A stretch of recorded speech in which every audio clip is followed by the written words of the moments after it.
9h52, voici pour démarrer la une du quotidien Le Soleil du jour avec Emmanuel Macron au Sénégal du 1er au 3 février, une visite d'État pas comme les autres, nous informent nos confrères du Soleil ce matin. Alors vous le voyez à la une du quotidien Le Soleil, il y a la photo du chef de l'État français, entretien dîner d'État au palais, visite de la Maison du Terre et à Saint-Louis, etc. En tout cas tout cela au programme de cette visite d'Emmanuel Macron. Alors les présidents centrafricains, burkinabé, malawi, tchadien, ivoirien, gabonais de la Banque mondiale et Rihanna sont également attendus ici au Sénégal. Autre titre à la une du quotidien Le Soleil, on nous parle de l'or à Kédougou, le premier lingot de Mako en février. Le zircon en Casamance, Niafran exprime ses inquiétudes. Et puis la visite officielle du grand-duc de Luxembourg au Sénégal, quelques lignes à lire également dans les colonnes du Soleil sur cette visite. El Hadj Malick Gakou parle également dans les colonnes du Soleil aujourd'hui. Il dit « Macky Sall ne m'a jamais reçu ». La une du quotidien, le quotidien maintenant sur les candidatures à la présidentielle 2019. L'amendement Moussassi, l'opposition doit se ranger derrière le PDS et c'est son point de vue.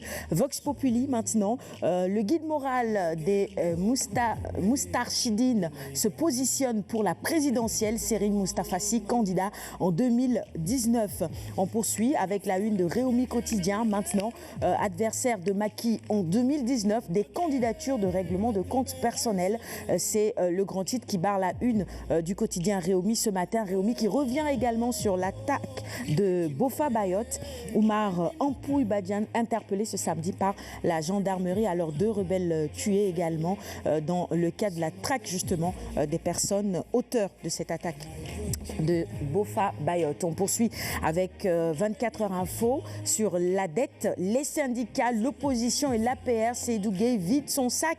C'est le grand titre que nous retrouvons à la une de 24 heures info ce matin. Il parle tout simplement et il revient sur différents sujets, le FMI, le Front social, l'affaire Karim Wade, Manko Tahaou, coalition gagnante, Idrissa Seck, APR, Dakar, et bien tout cela.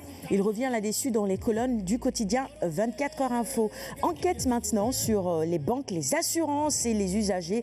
Relations heurtées évidemment, on se plaint assez souvent des banques, les GAB, les taux d'intérêt. Les assurances aussi, les taux d'intérêt, on ne comprend pas.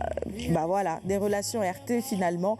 Alors, la défiance des Sénégalais entraîne une sous-bancarisation. Seuls 18% disposent de comptes bancaires.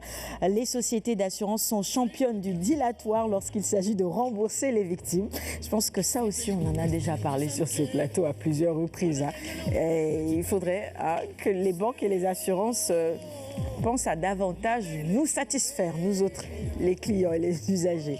La tribune sur les visas d'immigration aux États-Unis. Trump ferme ses portes. Seuls 3 pays du continent admis pour 2018. Stade maintenant sur le mondial 2018. Meilleur buteur sénégalais, Moussa Konaté, met le turbo. Et puis on va terminer avec Souniouland face à Modlo ce dimanche. Reportage à Seydou, le Pakao contre Coran et fétiche pour blinder Lac 2. Lac 2, petit-fils d'une famille maraboutique optimiste. Retraite spirituelle jusqu'au 28 janvier. Et puis l'ASC de Papi Cissé et Sadio Mané derrière Lac 2. Voilà des soutiens de taille qui ne garantissent pas forcément la victoire parce qu'on sait que la réalité de l'arène est tout autre et que Modlo reste un gros morceau. Voilà. Et ce sera tout pour la revue des titres de ce matin. Koumba, tu voulais dire quelque chose sur les visas Oui, je disais tant mieux, il aurait pu même fermer les portes carrément. On reste.